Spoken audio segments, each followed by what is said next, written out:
महाराज जी, मनुष्य की आयु निर्धारण में उसके कर्म कितने सहायक होते हैं? तो कर्मों के अनुसार तो पहला हो चुका है।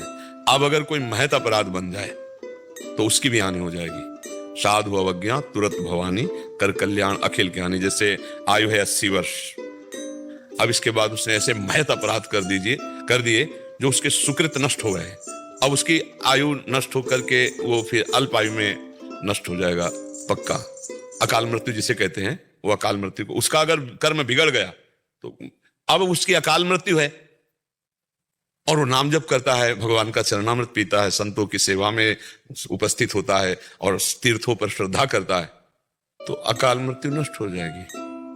वो अकाल मृत्यु नहीं मरेगा, उसकी आयु बढ़ जाएगी। जैसे प्रातः काल सूर्य उदय होते हैं, जो सैया में पड़ा होता है उसकी आयु नष्ट होती है, उसकी बुद्धि नष्ट होती है, उसका श्री नष्ट होता है, उसका चिंतन बिगड़ जाएगा, आसुरी प्रवृत्ति जागृत हो जाएगी। आज जो हमारी समाज बिगड़ रही ना, हमारे धर्म शास्त्रों की अवहेलना पूर्वक दिनचर्या है। भैया 11-11 बजे तक लोग सोते हैं, रात्रि के 1-2 बजे तक तो हास विलास परिहास संसारिकता में, मनोरंजन में, और फिर सुबह 11 बजे तक भुवन भास्कर उदय हो रहे हैं। आप अर्घ नहीं दिए, आप प्रणाम नहीं किए, आप उस समय भगवत स्मरण नहीं किए, सैया पे पड़े हो, तो आपकी आयु नष्ट हो जाएगी, आपकी श्री नष्ट हो जाएगी। किसके चेहरे पे कांति नजर आ रही? आप देखो कहां कांति नजर, आपकी बुद्धि भ्रष्ट हो जाएगी। ब्रह्मचर्य आदि महान व्रतों की तरफ आपकी निष्ठा ही नहीं रहेगी। वही बस रुपया कमाओ, पशुओं की तरह भोग भोगो, जीवन व्यतीत कर दो, जीवन का कोई लाभ तो रहेगा ना। तो ऐसों की आयु नष्ट होती रहती है। अब जैसे अकाल मृत्यु है और वो भगवान का नाम जप करता है, चरणामृत पीता है, अकाल मृत्यु हरणम सर्वव्याधि विनाशनम, श्री कृष्ण पादोदकम पीत्वा पुनर्जन्म न विद्यते, भगवत आराधना करता, उसकी अकाल मृत्यु नष्ट हो जाएगी। वो लंबी आयु वाला है, लेकिन वो महान पातक ऐसे ऐसे अपराध कर दिए, उसकी अकाल मृत्यु हो जाएगी। तो कर्मों का तो सारा का सारा योग, कर्म से ही बंधन, कर्म से ही मोक्ष है। कर्म से ही शुभ कर्म करे तो सुख है, अशुभ कर्म करे तो दुख है। कर्म का तो बहुत बड़ा रोल है, बहुत बड़ा योग। कोई भी बिना कर्म के एक क्षण भी नहीं रह सकता, एक क्षण भी कोई कर्म के बिना नहीं रह सकता।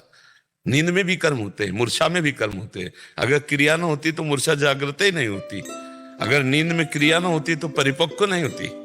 नहीं कहते यार कच्ची नींद में जगा दिया, मतलब उसमें भी क्रिया हो रही, एक क्षण भी कोई क्रिया, और हर क्रिया का फल है।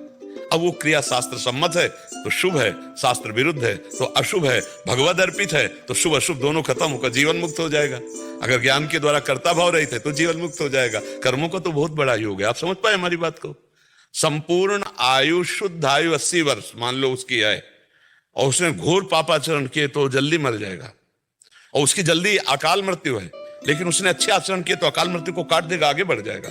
कर्मों का बड़ा भारी योग है, कर्मों का बड़ा बड़ा प्रभाव है कि बंधन युक्त अनंत जन्म भोगने हैं, लेकिन इस जन्म में ज्ञान प्राप्त करके आप मोक्ष को प्राप्त कर लेंगे, आप भगवत आराधना करके भगवत प्रेम को प्राप्त कर लेंगे।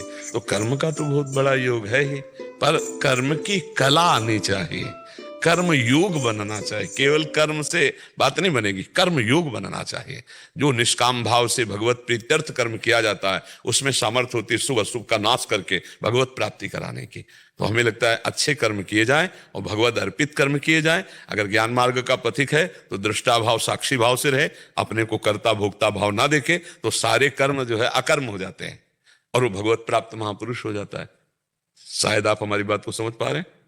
शायद इसलिए कह देते कि आप लोग गृहस्थ में हैं, पता नहीं शास्त्रों का स्वाध्याय कितना है, कितनी पवित्र बुद्धि है, आप कितना इसको समझ, क्योंकि अध्यात्म को समझने के लिए पवित्र बुद्धि चाहिए।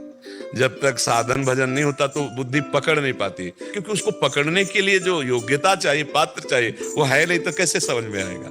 तो आप समझ पा रहे हैं जी।